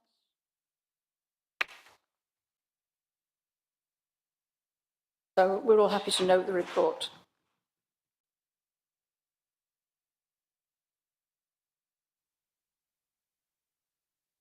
And now we have appointments to outside bodies. It was only at the last minute that we got to the stage where all leaders had submitted their names, and this leaves us with a slight problem with two areas where we have to. I've got the wrong one. It's this one. I think it's been recommended to me that we actually go through the entire list. That's right, isn't it? And are you going to? Yes, Chair, if it's helpful, I can go through the list. You're quite correct in what you say, that we've gone through a process with group leaders of going through the schedule and getting nominations, and it was only completed this afternoon. So I have circulated that list to you all, but it's probably helpful for the record if we go through the list. And perhaps I think you've got a schedule which is about 5 or 6 pages. If I go through page by page, and at the end of each page, just ask you to agree that the nominations as per the schedule. I'll read them out and just pause when I get to the bottom of each page. So I'll start on page 1. I'll read out the organisations and the nomination. So we've got Age UK, Councillor Agar; Amica 24, Councillor Lucy Hodgson; Angel Centre, Councillor Aladitta and Councillor Riaz, with 1 vacancy remaining; Arches Steering Group, Councillor Gregson; Armchair Project Management Committee is Richard Bourne; Comer Gardens Hall Association Management Committee, Councillors Geraghty and Mitchell; Conservation Advisory Panel, Councillors Barnes and Mrs Lucy Hodgson, with 1 vacancy. Yes, yes, do you want to? Yeah, no. Okay, yeah, so that fills that vacancy. Then Councillor Bissett for the 3rd position on Conservation Advisory Panel. Corporate Parenting Board, Councillor Lamb; Cranston, Joe Hodges, and we have a vacancy for Disablement Information Advice Line. We're happy to agree those names that we've read out in that one amendment with Councillor Bissett. I can proceed on to the 2nd page. Thanks. I didn't ever ask or agree to go on to Age UK. And the other thing is Age UK have not been particularly interested in having a councillor there. So I think we need to ascertain whether they do. I'd rather, we found out what they do want. Yeah, if you wish, I can hold that one in abeyance and I can make some more inquiries and then come back to a future meeting. Yes.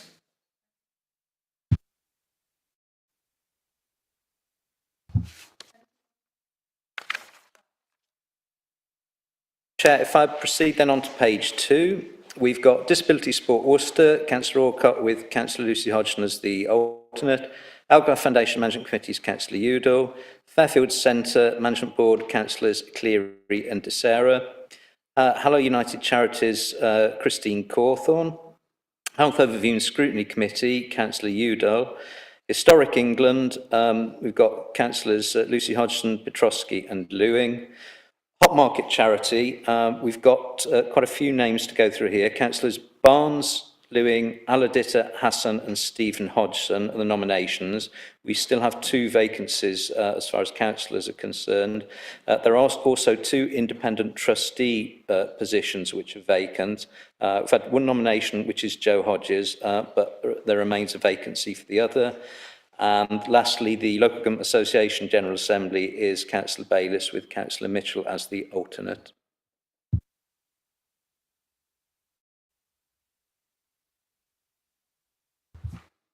Okay, if those are agreed, that's great. I'll move on to the 3rd page. Lippard Community Hub is Councillors Lucy Hodgson and Stephen Hodgson. Mayor's Fund, Councillor Ditter and Joe Hodges. Patrol Adjudication Joint Committee, Councillor Cronin. Public Art Working Group, Councillors Alcott, Gregson, Lucy Hodgson and Lewing. St Martin's United Charities, Councillors Stephen and Riaz. Joe Hodges and 1 vacancy. St Richard's Hospice Governors, Councillor Roberts. And then I'll come on to the last one, which I've highlighted there, Safer Worcester, is where there is 1 vacancy and we have 2 nominations, and those are Councillors De Serra and Petrosky.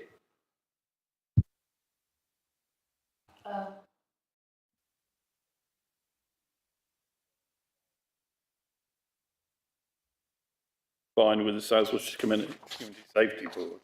Is that happening, or is that a proposal, or don't remember it being discussed anywhere? I asked the same question before the meeting. I understand exactly what it meant. Still don't really. Does it mean that 1 person does both jobs? Yes? I understand, Chair, that the Director has suggested that this might be the best thing to do in terms of that, but not the Managing Director, but Lloyd Griffiths in this area. But I think as they're both organisations, I think we're at liberty to appoint 2 different people if we wish.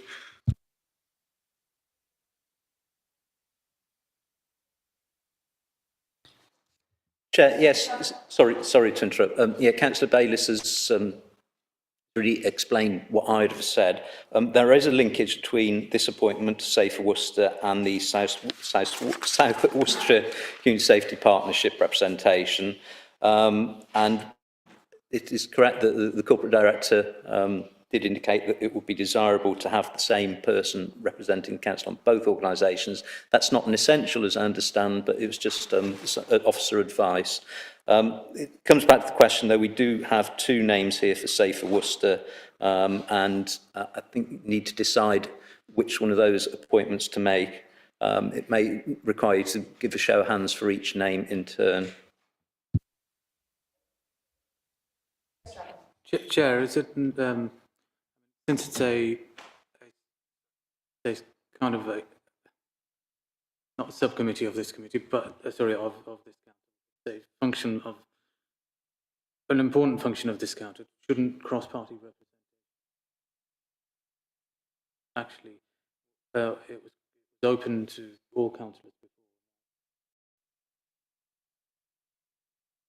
2 or 3 different. I don't understand which appointment you're referring to.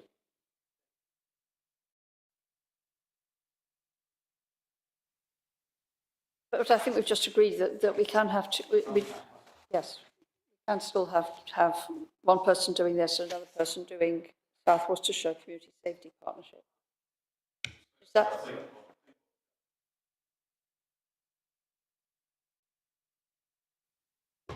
Well, I don't know what controls how many councillors we can have on Safer Worcester. Yeah, I think the solution may be to indicate in response that this committee would like to nominate 2 people, and I'll see what response there is to that. If that is agreed, fine. If there is any issue, we'll report back to your next meeting or to a future meeting. That sounds like a splendid idea. So shall we go on to the next page?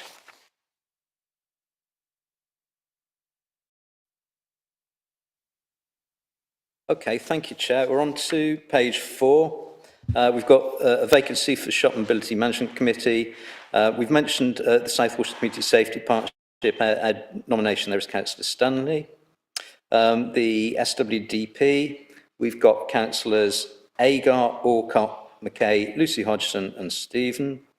Kiln Kickboard, Councillor Gregson. Thomas Corbett Charity is ex officio the Mayor. Town Deal Board, we've got Councillor Bayliss and Councillor Denham. Transition Worcester councillors Mitchell, Lamb and Lawrenson. Walsgrove Charity, Mr Chris Winwood. West Mercia Police and Crime Panel, Councillor Stanley, and West Midlands Reserve Forces and Cadets Association, Councillor Mitchell, with a vacancy for a deputy.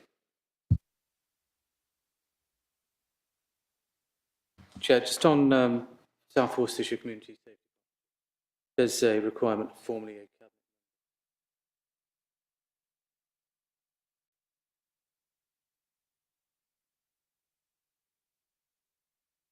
Quite happy. I've worked with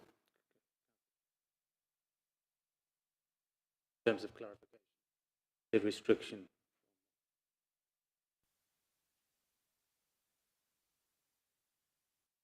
Yeah, I think that's a matter for your discretion. That's a historical note, really. I think there is no formal requirement for somebody to hold a particular role to that position.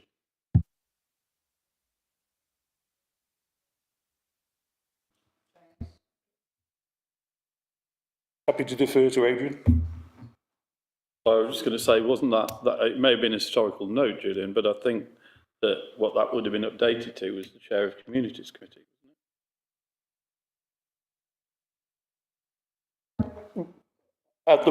Councillor Riaz approached me before the meeting. I simply said, could we take it off committee, basically, and have that conversation, as I think we're doing at least one other occasion through these appointments. So if it's discovered that that individual has to be constitutionally Chair of Communities Committee, then I will bow to that knowledge. But as I say, I thought rather than simply delay whatever our proceedings tonight, I thought we could just productively take this, out of committee.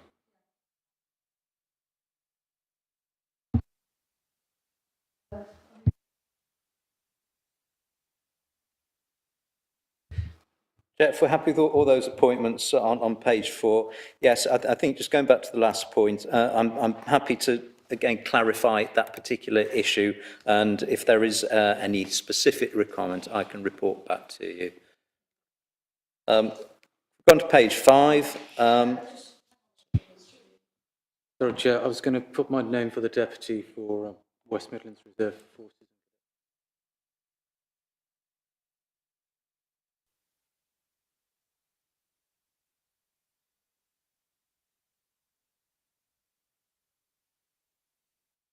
Okay, thanks. Yeah, we'll put Councillor Riaz down for the deputy for the West Midlands Reserve Forces and Cadets Association. On to page 5. Worcester Arts Council, we've got Councillors Bissett, Lamb, Stephen Hodgson and Mr Edward Kimberley. Worcester Bid Board, there is one vacancy and we have 2 nominations, which is Councillor Lucy Hodgson and Councillor Riaz. Worcester CAB and WABAC, Councillor Cleary. Worcester City Dementia Action Alliance, Councillor Denham. There is a vacancy on Worcester City Parish Relief in Need charity. Worcester Crematorium and Cemeteries Forum are Councillors Amos, Bissett and Riaz. Worcester Life Management Committee, Councillor Lucy Hodgson. Worcester Play Council, Councillor De Serra and Councillor Stanley. Worcester Racecourse, Councillor Mitchell, and Worcester River Sports Association, Louise Griffiths and Councillor Lawrence. So I do need to refer you back up to Worcester Bid Board, where again we're in a situation where we have 2 nominations for 1 vacancy. And I need you to again consider those 2, and if necessary, have to vote on your preferred nomination.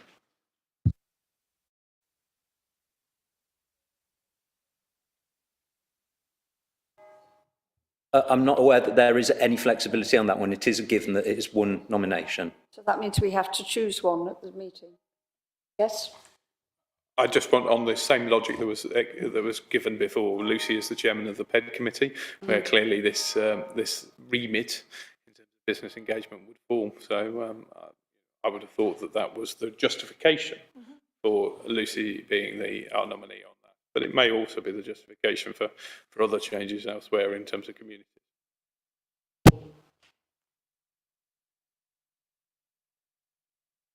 Pardon?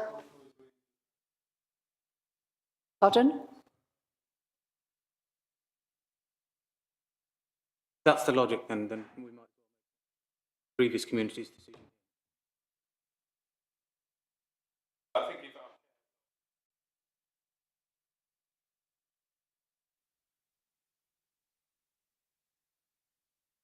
You're content then that it continues to be Mrs.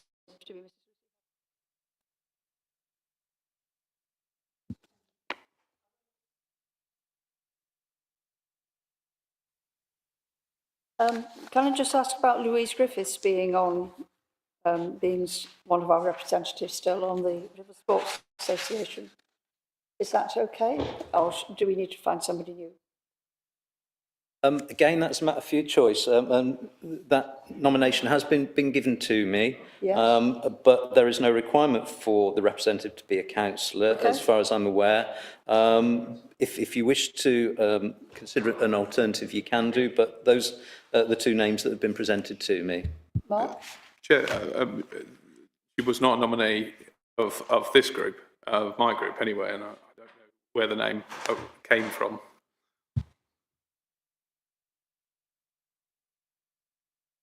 Sorry? I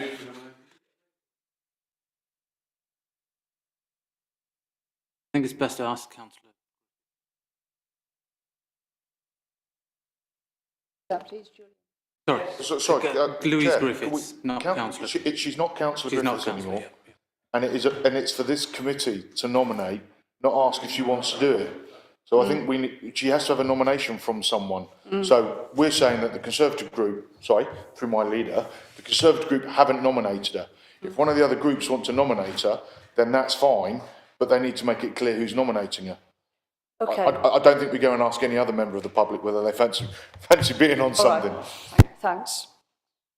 Adrian, do you wish to nominate Louise? Yeah, if she wishes to remain on it, I'll nominate her, yeah. Well, in that case, we still need to check whether she wants to remain on it. Chair, I can fill you on the background. I did have a conversation with her prior to retirement from the council. She did indicate to me she was willing to continue in this particular. Okay, in that case, she remains one of our representatives on that body then. And I think we've just got a few more at the end. Thank you, Chair. Then, yeah, we'll come on to the end of the list. Worcester Trade Justice Network, Dr. David Tibbert. Twinning Association, Councillors Mackay and Cookson. Worcester Health Improvement Group, Councillor Denham. Worcester Leaders Board, Councillor Bayliss, and the deputy can be any other group leader. Worcester LEP is Councillor Bayliss, and Worcester Waste Management Board, Councillor Stafford. Thank you very much, Julian. So those are all confirmed then. And we then move on to item 13, the appointment of the member champion for children and young people. Does this need an introduction? Very short, but okay.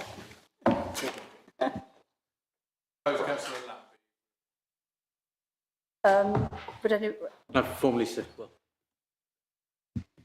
all those in favour?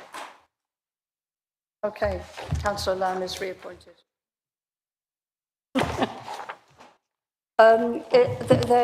Does anybody have any other business? This is an item which I've discussed before, and I do think it's of sufficient urgency to warrant consideration. So, Louis. I'd like to raise the issue that we have a cost of living crisis in the country, and also for many residents in Worcester as well. I have a fear that the subject of the impending poverty that we're going to see, particularly when the fuel prices increase in the autumn, is going to be pretty dramatic.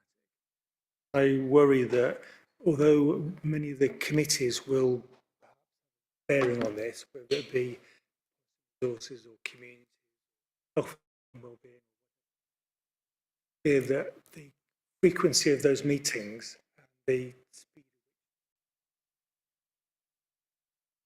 mediations that might help residents I'm concerned that we won't have things ready in time for the autumn. So I've had a very brief discussion with fellow group leaders, and we were wondering whether perhaps we should set up a very quick running, short running task and finish group centred from the Policy and Resources Committee that would have a target, which would be to look at what remediations and support we should be doing in an emergency way following several months.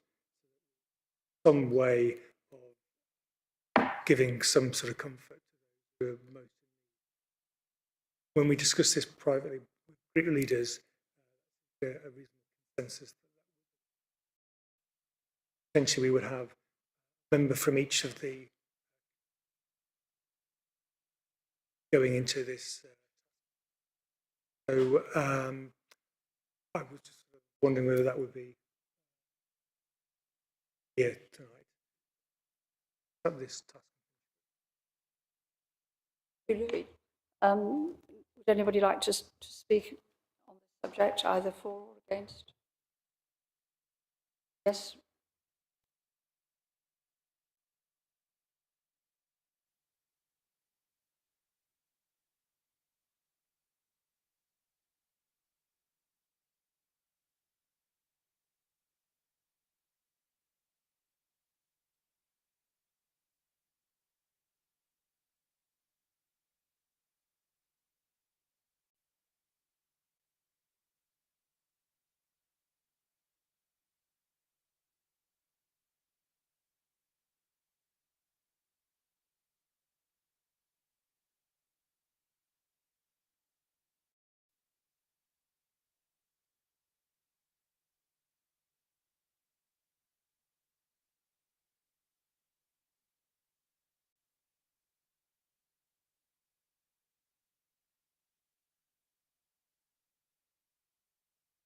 Least amount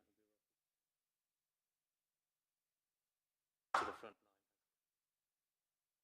line. Yes, Mark. I've obviously heard this concept and idea before. I think it's a good one. I think, as we've seen this evening, we're already responsible for handing out monies to help with the cost of living. There's much more I think the council can do in whether it be direct financial support or whether it be help and non-financial support that we give. So I, on behalf of our group, yes, absolutely, we'd be happy to participate. I think we do have in the Constitution an outline around what working groups and parties do. They're not decision making, but they bring back proposals. And I think probably on balance coming through through PNR is the right thing, because it pulls together all the threads of the policy agenda in this council. The chairs of all of the committees sit on this group, and therefore you can get those flavours. So I think it's the right place to probably start the debate. So I guess a good way forward would be for the group leaders to get together.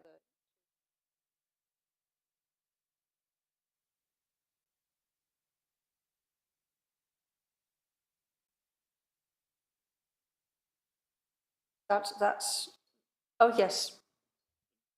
Can we agree that the leaders agree who's going to go on it, and don't have to wait until the next meeting of the policy committee? Absolutely, yes, yes. Just do it as soon as possible. We don't want to waste any time.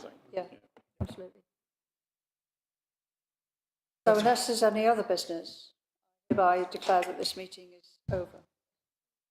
Can I just say, just to clarify, who's going to call the first meeting? Because we need to. Thank you.